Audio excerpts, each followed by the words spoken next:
Hi guys, இன்னைக்கு நம்ம இந்த ட்ராமாவோட நெக்ஸ்ட் எபிசோட் தான் பார்க்க போகிறோம். இப்போ நம்ம ஹீரோயினும் அவங்க அம்மாவோட பர்த்டேக்காக கிஃப்ட்டை ரெடி பண்ணிட்டு இருக்கேன். பார்த்தா அப்பா வந்துட்டாரு. அவ்வளோ ஒரு சந்தோஷம்.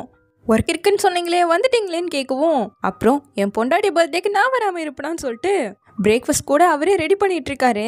பாரு எத்தனை நாள் பாலம் ஃப்ரிட்ஜுக்குள்ளேயும் உங்கள் அம்மா வச்சு கெட்டே போயிடுச்சு. இது வேற க்ளீன் பண்ணாமல் வச்சிருக்கிறாளேன்னு கொஞ்சம் குறையா பேச, கரெக்டாக அப்போ தான் நைட் ஷிஃப்ட் முடிச்சுட்டு அம்மாவும் வர இது கேட்டாங்களா. ஓ, எப்பாவது ஒரு நாள் வீட்டுக்கு வந்துட்டு குறையெல்லாம் பேசுறீங்களா, அது சுத்தம் இல்லை இது சுத்தம் இல்லைன்னு.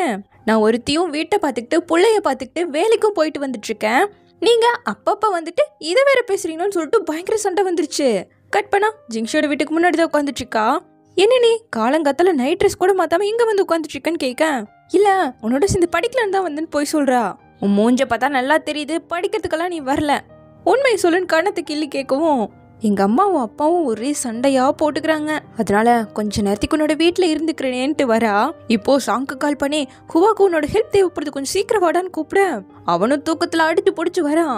என்னடா 2 பேர் நைட் ட்ரெஸ்ஸோட இருக்கீங்க, நானும் வேணா நைட் ட்ரெஸ் போட்டுக்கவா, மேட்சிங்கா இருக்குங்க.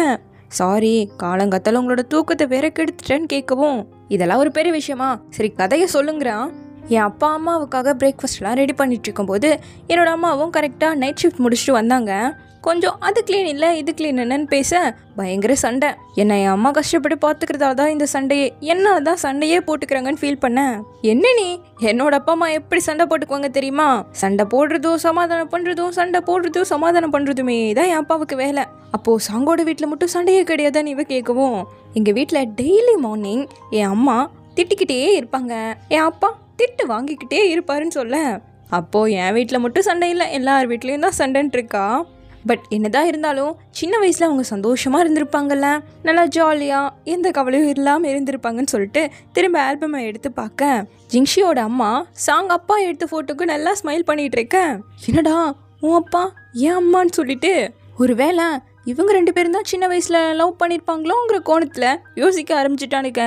கரெக்டாக அவங்க அம்மா சாப்பிடுவாங்கன்னு சொல்லிட்டு கூப்பிட, ஜிங்ஷி நேராகவே போய் அவங்க அம்மா கிட்ட கேட்டுட்டான், மா காலேஜ் படிக்கும்போது நீங்களும் சாங்கோட அப்பாவும் இது லவ் பண்ணிங்களேன்னு சொல்லிட்டு பயங்கரமாக மொத்தம் விழுந்திருக்கும் போல.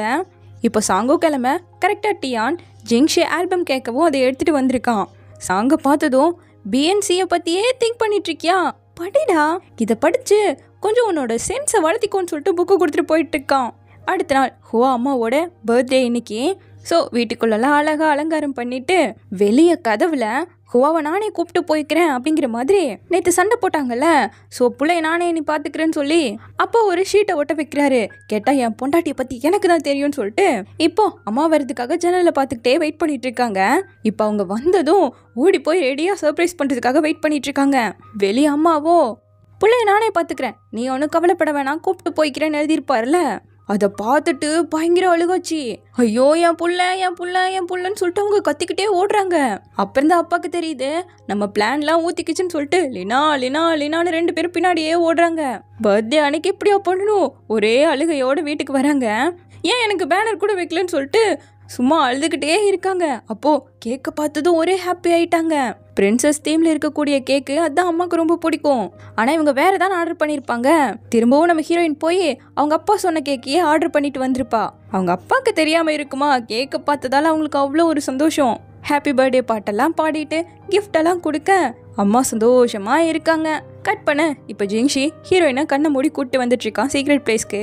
கண்ணை மட்டும் திறக்கவே கூடாது, கண்ணை மூடி உட்காரு, எப்படி இருந்தாலும் பார்க்க தானே போற, ஒரு 2 நிமிஷம்னு சொல்லிட்டு சர்ப்ரைஸா அவ ஆசைப்பட்ட கேக்கை வாங்கி கொடுத்துருக்கான். இது பீஸ்ல கொடுக்க மாட்டேன்னு சொன்னாங்க, எப்படி வாங்கினேன் அப்படின்னு கேட்க, ஆக்சுவலா பையன் இது கொஞ்சம் எக்ஸ்பென்சிவ் கேக் வேற.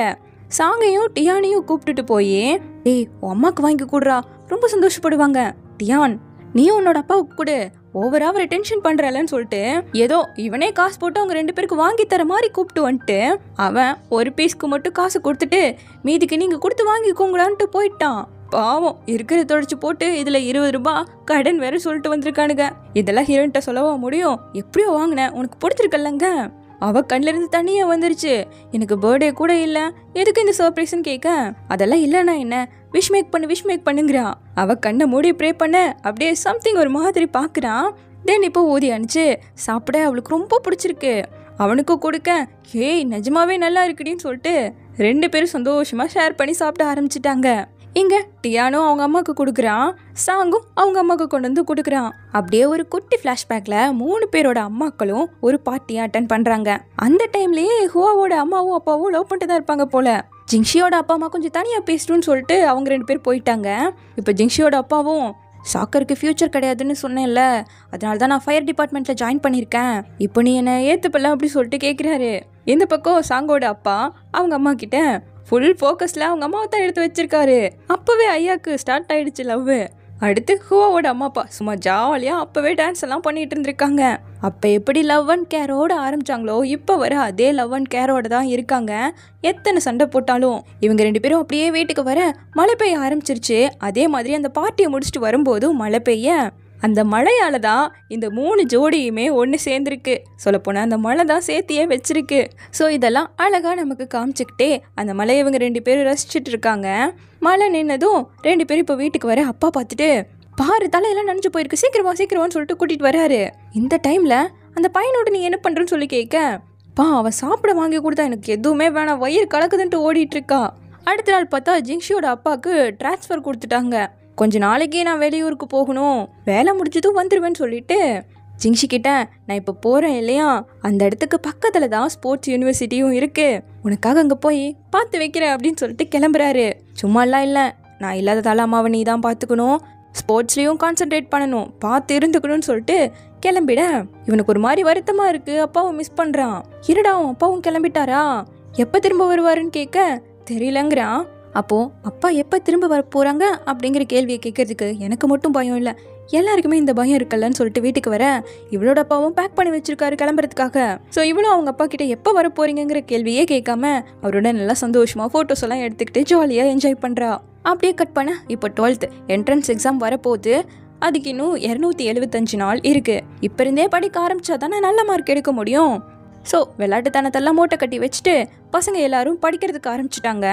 ஜிங்ஷிக்கு கொஞ்சம் கடுப்பாக இருக்கவும் வெளியே வந்து உட்காந்துட்டு இருக்கேன். அந்த ஆப்போனன்ட் பையன் வந்து, ஃபிசிக்கல் டெஸ்ட்டில் நான் பாஸ் ஆகிட்டேன், உன்னோட அடிக்கடி போட்டி போட்டுக்கிட்டே இருந்ததால தான் என்னால் இதை அச்சீவ் பண்ண முடிஞ்சுது, ஸோ நீயும் கிவ் அப் பண்ணிடாதடான்னு சொல்லிட்டு போகிறான்.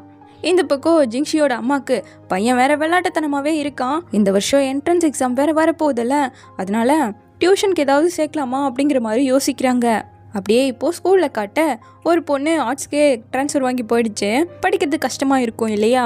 ஸோ அந்த பொண்ணோட பிளேஸ்க்கு டூ வந்து உட்காந்துக்கிறியான்னு கேட்கவும், ஃப்ரெண்டில் உட்காந்தா கொஸ்டின் கேட்கவும் பார்க்கறதுக்கும் கொஞ்சம் ஈஸியாக இருக்குன்னு சொல்லிட்டு அவள் ஃப்ரெண்டுக்கு வந்துட்டா. நான் டூவோட பிளேஸ்க்கு உட்காந்துக்கிறேன், ஜிங்ஷி வந்து உட்காந்துக்கிட்டான். அப்போ லியா அவங்க அம்மா இவளுக்காக ஒரு சூப்பரான டியூஷன் டீச்சரை படிக்கிறதுக்காக ஏற்பாடு பண்ணியிருக்காங்களாமா. நீங்களும் வேணா வந்து ஜாயின் பண்ணுங்க, நல்லா ஸ்கோர் வரும்னு கேட்க, பட் அது ரொம்ப எக்ஸ்பென்சிவ், அதனால இவன் வர மாட்டேன்ட்டா. ஜிங்ஷியும் வரலன்னு சொல்லிட, நான் வேணா உனக்கு காசு போடுறேன் வாடா அப்படின்னு சொல்லி கூப்பிடுறா. ரொம்ப சந்தோஷம், இந்த ஜிங்ஷியும் கடை நடந்து போச்சுன்னு அந்த காசு எடுத்து அவளுக்கு கொடுக்க, இல்லை இல்லடி அவன் சும்மா சொல்கிறான், இந்த நீயே வச்சுக்கோ, நீ திருப்பி கொடுத்துட்ருக்கா லியாக்கு. இவன் எப்படியாவது படித்து பாஸ் பண்ணாதான் ஸ்போர்ட்ஸ் யூனிவர்சிட்டிக்கு போய் ஜாயின் பண்ண முடியும். ஸோ நம்ம ஹீரோயினுக்கு காசை கொடுத்து நீ அந்த டியூஷனுக்கு போங்கிறா, அதுக்கு நீயே போய் படிக்க வேண்டியதானே, எனக்கெல்லாம் காசு வேணா நீவே திருப்பி கொடுக்க, இல்லை நான் உனக்கு டியூஷன் ஃபீ தரேன், நீ அங்கே போய் படிச்சுட்டு வந்து எனக்கு சொல்லித்தான், உனக்கு காசும் கிடைக்கும் படிச்ச மாதிரி இருக்குங்க. டே இது எனக்கு 2 வேலைடா, அங்கே போய் படிச்சுட்டு உனக்கு வேற வந்து சொல்லித்தர வேணாங்கவும். இல்லை சும்மா தான் சொன்ன வச்சுக்கோ, எனக்கெல்லாம் சொல்லித்தரது ரொம்ப கஷ்டம், எங்கிருந்து ஆரம்பிக்கிறதுன்னு கூட எனக்கு தெரியாது, அப்படி பிளாங்காக இருக்கங்க. சரி இந்த காசை நீ எனக்கு கொடுக்குற டியூஷன் ஃபீயை எடுத்துக்கிறேன், இனிமேல் நானே உனக்கு சொல்லித்தரேன்னு சொல்லிட்டா. ஸோ இப்போது அடுத்த நாள்லேருந்து சொல்லிக் கொடுக்க ஆரம்பிக்க, உனக்கு நிஜமாவே இது ரொம்ப கஷ்டமாக தானே இருக்குன்னு கேட்குறான். இவனுக்கு கொஞ்சம் கஷ்டமாக இருக்குது. அப்படிலாம் கிடையாது, நான் சொல்லித்தந்து நீ கொஞ்சம் இம்ப்ரூவ் ஆனேன்னு வையேன், நீ எனக்கு மில்க் டீ வாங்கி தரணுங்க சரின்னு சொல்லிட்டான். ஆனால் அந்த 100 ரூபாய் மட்டும் என்னோடது கொடுத்துட்டேன்னு கேட்க, அது ரெஜிஸ்ட்ரேஷன் ஃபீ கொடுக்க முடியாதுன்னு தூக்கிட்டு வந்து இவளோட ட்ராக்குள்ளே பத்திரமா அதை எடுத்து வச்சிட்ருக்கான். அப்புறம் என்ன, தொடர்ந்து படிக்க ஆரம்பிக்கிறாங்க. கஷ்டமாக தானே இருக்கும், படிச்சுக்கிட்டே இருந்தா அவளும் சொல்லி கொடுத்துட்டே இருக்கான். இவன் சில நேரம் தூங்கி விளையிறான், சில நேரம் கொஞ்சம் கேம்ஸ் விளையாட பார்க்குறான், எஸ்கேப் ஆக ட்ரை பண்ணுறான். இருந்தாலும் நம்ம ஹீரோயின் விடவே இல்லையே. அவன் கடுப்பாய் இனிமேல் நான் படிக்கவே மாட்டேன்னு சொல்லிட்டு போவேன், இவன் கடுப்பாய் நான் இனிமேல் உனக்கு சொல்லியே கொடுக்க மாட்டேன்ட்டு போவேன்ட்டு ஆக மொத்தம் படிச்சுக்கிட்டே இருக்காங்க. இம்ப்ரூவ் ஆகுறதால இவளுக்கு மில்க் டீ அவன் வாங்கி கொடுத்துக்கிட்டே இருக்கான்.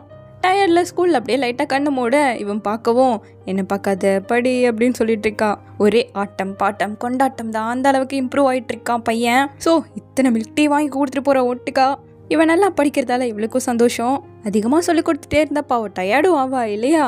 ஸோ டெஸ்ட் வச்சுருக்காங்க, இதுக்கு தெரியவே மாட்டேங்குது, என்ன பதில் வரும்னு யோசிச்சுக்கிட்டே இருக்கேன். கொஞ்ச நேரம் தூங்கினா உனக்கே பதில் தெரியும்னு இவன் சொல்ல, ஜிங்ஷி எனக்கு ஆனால் தூக்கம் வர மாட்டேங்குதேங்கிறா. அப்போ அவன் டக்குன்னு ஹெட்செட்டை கொண்டு வந்து காதில் மாட்டி விட்டுட்டு யாருக்கும் தெரியாமல் அவள் தூங்குறதுக்காக ஹெல்ப் பண்ணிட்டு இருக்கான். நாளைக்கு மந்த்லி டெஸ்ட் இருக்கிறதால நான் அதில் நல்லா பண்ணால் நீ எனக்கு மில்க் டீ வாங்கி தரணும்னு டெக்ஸ்ட் பண்ணுறான். ஸோ இப்போ அடுத்த நாள் கிளம்புறதுக்காக வெயிட் பண்ணிட்டு இருக்க. அவனே காணோம். கால் பண்ணாலும் எடுக்கல. வீட்லேயும் ஆள் இல்லை. அம்மா கிட்ட டெக்ஸ்ட் பண்ணி கேட்க நீ எக்ஸாமை பாரு அப்புறம் இதை பற்றி பேசிக்கலான்னு சொல்கிறாங்க. ஜிங்ஷியோட அப்பா ஃபயர் ரெஸ்கியூ டீமில் தானே இருக்காரு. ஒரு ரெஸ்கியூ மிஷனில் உள்ளே போனவர் திரும்பி வரவே இல்லை. மிஸ் ஆகிட்டாராமா. தீக்குள்ளே போய் திரும்ப வரலன்னா உயிரோடவா இருக்க முடியும். அவங்க அம்மா எல்லாம் கத்தி கதற ஆரம்பிச்சிட்டாங்க. இவன் அப்படியே உடஞ்சி போயிட்டான். அவருக்கு இறுதி சடங்கே ஏற்பாடு பண்ணிட்டாங்க. நம்ம ஹீரோயினால இவனை இப்படி பார்க்கவே முடியல. அவனோட கண்களையே அவ்வளோ வலி தெரியுது. இப்படியே எத்தனை நாள் இருக்க முடியும்? கொஞ்சம் மனசு விட்டு அவன்கிட்ட பேசினா அவன் கொஞ்சம் ரிலாக்ஸ் ஆவான்னு சொல்லிட்டு அவங்களோட சீக்ரெட் பிளேஸ்க்கு கூப்பிட்டு மில்க் டீ வாங்கி தரா. அவன் குடிச்சிட்டு நல்லா இருக்கு அப்படிங்கிற மாதிரி சொல்லிட்டு கண்ணெல்லாம் கலங்குது. இவளுக்கு தெரியக்கூடாதுன்னு நினைக்கிறான். அவங்க அப்பா இவனுக்காக ஸ்போர்ட்ஸ் ஸ்கூலில் கேட்டு வைக்கிறேன்னு சொன்னார்ல. சொன்ன மாதிரியே அவனோட ட்ரைனிங்க்கு ஏற்பாடு பண்ணிட்டாரு. நாளைக்கு நீ ஸ்கூலுக்கு போவேனா கோச் ஒன்று அந்த ஸ்கூலுக்கு கூட்டிகிட்டு போவாருன்னு அம்மா கொடுக்க இதை என் அப்பா தானே எனக்காக ஏற்பாடு பண்ணி கொடுத்தாருன்னு சொல்லிட்டு அடுத்த நாள் ட்ரைனிங்க்கு வரான். அவங்க அப்பாவே இவனை என்கரேஜ் பண்ணுற மாதிரி இருக்குது. ஸோ தொடர்ந்து ப்ராக்டிஸ் பண்ணுறான். தென் அப்படியே கிரவுண்டில் காட்ட இந்த மாதிரி பாட்டிலை கட்டி விட்டுட்டு இந்த இடத்துல கோல் போடணும்னு அவங்க அப்பா ட்ரைனிங் கொடுத்துருப்பாரு. அதை அடிக்கிறதுக்காக திரும்ப திரும்ப ட்ரை பண்ணிகிட்டே இருக்கான். முடியவே இல்லை. கரெக்டாக சாங் வரவும் என்னோட இந்த காலை வச்சுட்டு ஃபிசிக்கல் டெஸ்ட்டில் கூட பாஸ் பண்ண முடியல. என்னோட பெஸ்ட்டை தான் போட்டேன். ஆனால் என்னோட கால் அப்படியே தான் இருக்குது. சாங் உனக்கு இன்னொன்று தெரியுமா? அன்றைக்கி என் அப்பாவோட டியூட்டியே கிடையாது. ஆனால் அதுக்கு முன்னத்த நாள் எனக்காக ஸ்போர்ட்ஸ் ஸ்கூலோட கோச்சை மீட் பண்ணார். அதனால தான் அவர் அடுத்த நாள் அந்த மிஷனுக்கு போக வேண்டியதாக ஆயிடுச்சு. எனக்காக அவர் கோச்சை பார்க்கலன்னா அடுத்த நாள் அவர் டியூட்டிக்கே போயிருக்க மாட்டார். இப்படி அவருக்கு ஆகியிருக்கவும் ஆயிருக்காது. அவர் இறந்ததுக்கு காரணமே நான் தான். என்னால் தான் அவர் இறந்துட்டாருன்னு சொல்லிட்டு பயங்கரமாக அழுகிறான். ஏன்னா எனக்கு வராத இந்த சாக்கரை நான் முன்னாடியே விட்டுருந்தேன்னா என் அப்பாவுக்கும் இந்த நிலைமையாக வந்திருக்காதுன்னு சொல்லிட்டு இவனுக்கு ரொம்பவே கில்ட்டியாக இருக்குது. இவனால தான் அவங்க அப்பா இறந்துட்டாருன்னு. அம்மா கிட்ட வந்து சாரிம்மா, உங்களை தலைக்குனியை வச்சுட்டேன். என்னால் ஃபிசிக்கல் டெஸ்ட்டில் பாஸ் பண்ண முடியலன்னு சொல்ல உன்னை எப்போவுமே நானும் சரி அப்பாவும் சரி பெருமையாக தாண்டா நினைக்கிறோன்னு சொல்லிட்டு போகிறாங்க. இவனுக்கு அதிலிருந்து வெளியே வரவே ரொம்ப கஷ்டப்படுறான். பட் ஒரு முடிவு எடுத்துட்டான். முதல் படிக்கணும். அதுக்கு இந்த விளையாட்டுத்தனத்தெல்லாம் ஃபஸ்ட்டு மூட்டை கட்டணும்னு சொல்லி அவனோட வாக்மேனை கூட ஹீரோயின்ட்டியே கொடுத்துட்டான். உனக்கு போர் அடிக்கும் போது கேட்டுக்கோன்னு சொல்லி. இப்போது 179 டேஸ் தான் இருக்குது எக்ஸாமுக்கு. கிளாஸில் எல்லாருமே ஃபோக்கஸ்டாக படிக்க ஆரம்பிச்சிட்டாங்க. ஜிங்ஷியும் அதே போல தான் ஃபுல் ஃபோக்கஸ்டாக படிப்பில் மட்டும்தான் இருக்கான். மிட்நைட்டில் தூங்காமல் கூட உட்காந்து படிச்சுக்கிட்டே தான் இருக்கான். பைத்தியக்காரன் மாதிரி படிச்சுக்கிட்டு மட்டுமே தான் இருக்கான். பட் இதனால் நல்ல ரிசல்ட் தான் வருது. நம்ம ஹீரோயினுக்கு ஒரு 5 ரேங்க்கு பின்னாடி தான் இருக்கான். அதை கூட கண்டுக்கலையே. இப்போ எடுக்கிறது முக்கியம் இல்லை, மெயின் எக்ஸாம்லேயும் இதே போல் நல்ல மார்க் எடுக்கணும்னு சொல்லிட்டு சைனீஸ் நியூ இயர் அன்னைக்கு கூட வெளியே வராமல் படிச்சுக்கிட்டே தான் இருக்கான். ஸோ இப்போது சாங்கோடு சேர்ந்து கொஞ்சம் குடிக்கலான்னு சொல்லிட்டு வேலை செய்கிற கடைக்கு வந்து பியர் பாட்டிலை கொடுக்க உனக்கு 18 வயசு ஆயிடுச்சு அப்படின்னு கேட்குறா. அதெல்லாம் ஆயிடுச்சு, குடிட்டின்னு சொல்லிட்டு அதை வாங்கிட்டு வந்து ஜிங்ஷி வீட்டை தட்டி ஹாப்பி நியூ இயர்னு சொல்ல இப்போ எதுக்கு இங்கே வந்திருக்கீங்கன்னு கேட்குறான். எல்லாரும் சேர்ந்து குடிக்கலாம் பாரு, இதை வேற வாங்கிட்டு வந்திருக்கேங்க. சரி வந்து தொலைங்கன்னு உள்ள கூப்பிடுறான். இப்படியே இந்த எபிசோட் முடியுது. சீக்கிரமாகவே இதனோட நெக்ஸ்ட் எபிசோடோட வந்து பார்க்குறேன். தேங்க்யூ.